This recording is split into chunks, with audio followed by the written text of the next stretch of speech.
The Vox arrived without warning. Their massive ships darkened the skies of 1,000 worlds across the galaxy, silent, overwhelming, and inevitable.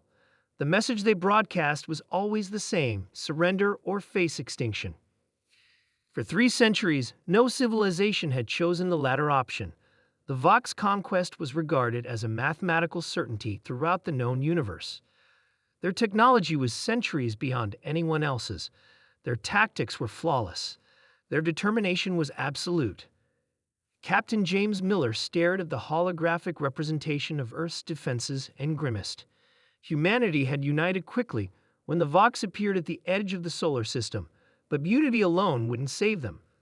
"They've requested our formal surrender," Admiral Potville said, entering the command center. Her face was grim but composed.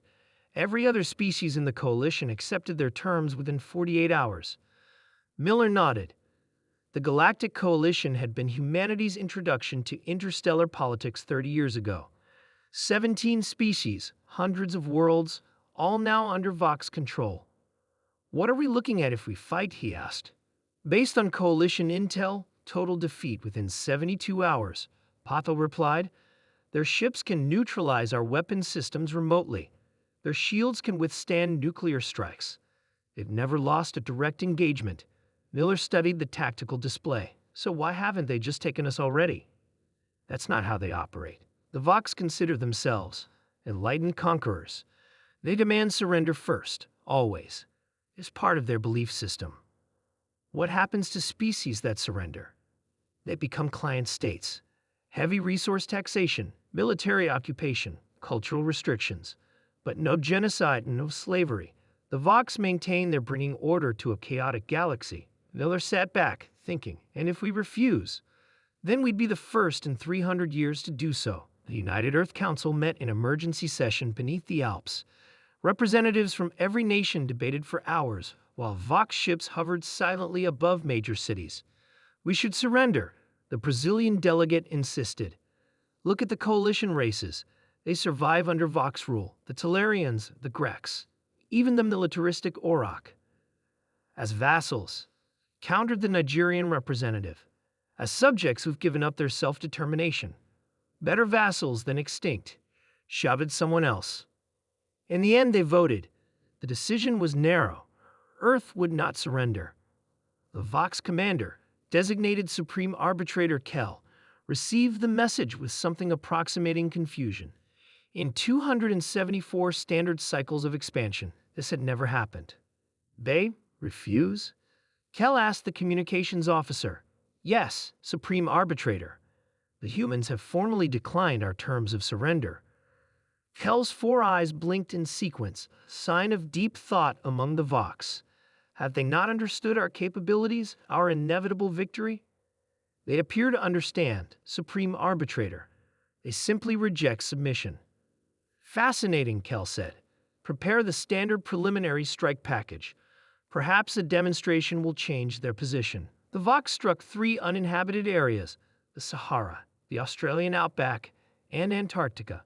Massive craters appeared where the energy weapons hit, accompanied by electromagnetic pulses that disabled power grids across continents. Then came another demand for surrender. Earth's response was to launch everything they had: nuclear missiles, orbital defense platforms, experimental plasma weapons. The skies lit up with humanity's defiance. None of it penetrated Vox shields. "This is irrational," Kell observed from the command ship. "Their weapons cannot harm us. Their defenses cannot stop us. Yet they persist." "Perhaps they are mentally unstable as a species," suggested Sub-Arbitrator Dex. "No," Kell said thoughtfully. "There's something else. Prepare a ground force. I wish to understand these humans better." The first Vox ground troops landed in multiple locations simultaneously. They encountered fierce resistance everywhere. Humans fought with conventional weapons, improvised explosives, even bare hands when necessary. In Chicago, a group of civilians managed to capture a Vox soldier.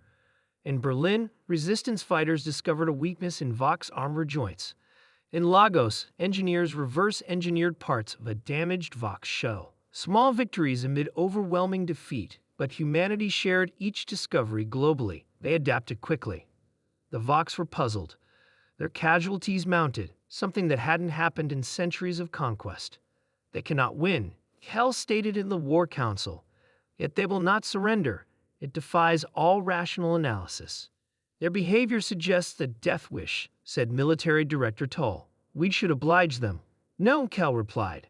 I believe we are missing something fundamental about these humans. Their coalition allies described them as unpredictable, but this goes beyond that. They're fighting despite knowing they cannot achieve victory. Then what is their objective? Asked Tex. That, said Kel, is what I intend to discover. 3 weeks into the invasion, Miller led a desperate raid on a Vox command post. His team was captured.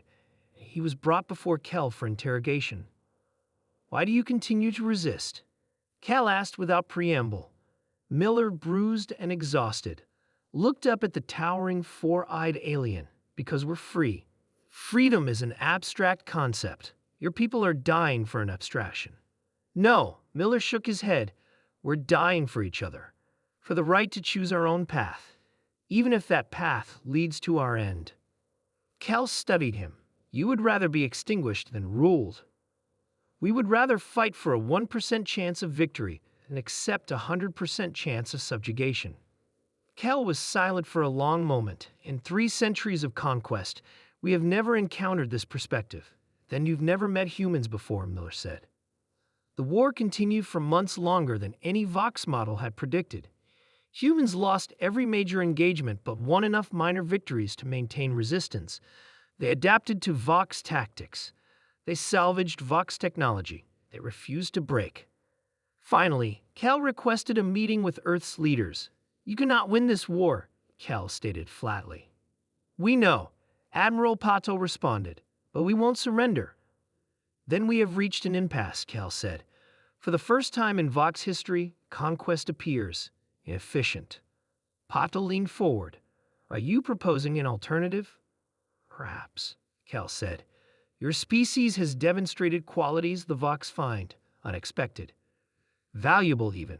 We propose a coalition instead of subjugation. The human representatives exchanged glances. Humanity remains independent, Pato asked. With conditions, Kel replied. But yes, autonomous. It wasn't perfect. It wasn't even fair. But it wasn't surrender.